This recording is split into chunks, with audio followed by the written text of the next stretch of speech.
Limbo was released on July 21st on the Xbox Live Arcade, and so far has had excellent sales and has been highly critically acclaimed. So why am I just now getting around to reviewing it? Well, because I just bought it a few days ago and wanted to tell my opinion of it. So, yeah, here goes. Limbo is a story about, well, the main character is named, well, the game takes place in, Limbo? Okay, look, I have no idea what the story is for this game. All you know upon playing this game is that you're a young boy who wakes up in the forest, and aside from avoiding death, you're really not sure exactly what you're supposed to do. So, since there's literally no story to this game, I might as well just talk about the gameplay. This game is largely similar in style to old-school platformers, which basically means all you need to do is move to the right and avoid death. But in this game, that is much easier said than done. Because also similar to old-school platformers, this game is designed with many death traps, which, if you haven't played the particular level before, you won't know are there. Even more clever, this game is designed to often trick you, the player, into killing yourself. For instance, take a look at this puzzle. Now, in order to prevent a massive weight from crushing you, you must jump to this pressure point in the center of this platform. Now, you would naturally assume that you must do the same on the next platform, right? Wrong. Add vicious death traps to the fact that for a large portion of the game, you're being stalked by a giant Okay, let me tell you something about me. I fucking hate spiders. They creep me right the hell out. So, many times after putting this game down, I would still be pretty jumpy.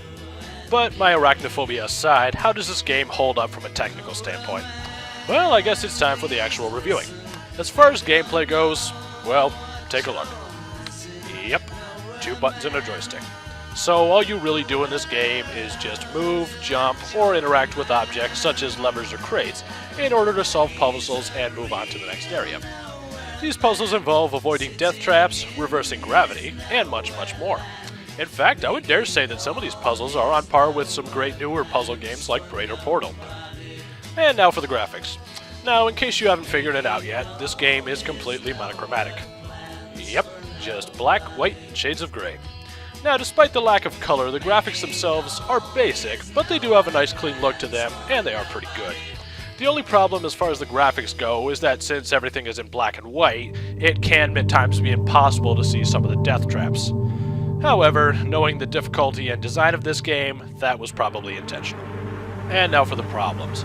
Problem number 1 is the difficulty.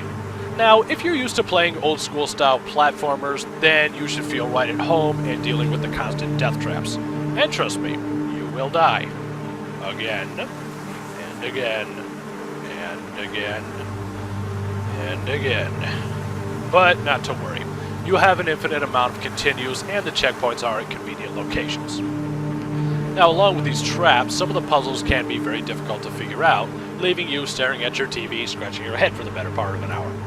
But just remember, all of these puzzles are either harder than they look, or easier than they look. All you need to do to solve most of the puzzles is just to think in a non-conventional manner, and you should be alright.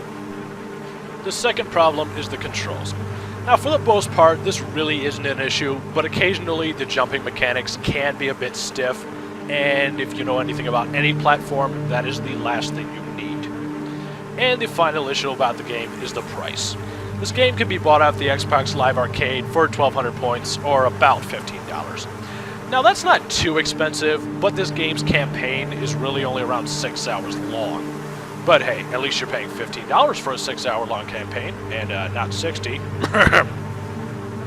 So, if you're a fan of challenging platformers, artsy games, or puzzle-style games, Limbo is definitely for you. This game can still be found on the Xbox Live Arcade for 1,200 Microsoft points. So, until next time, this has been E-Dog saying, fuck spiders.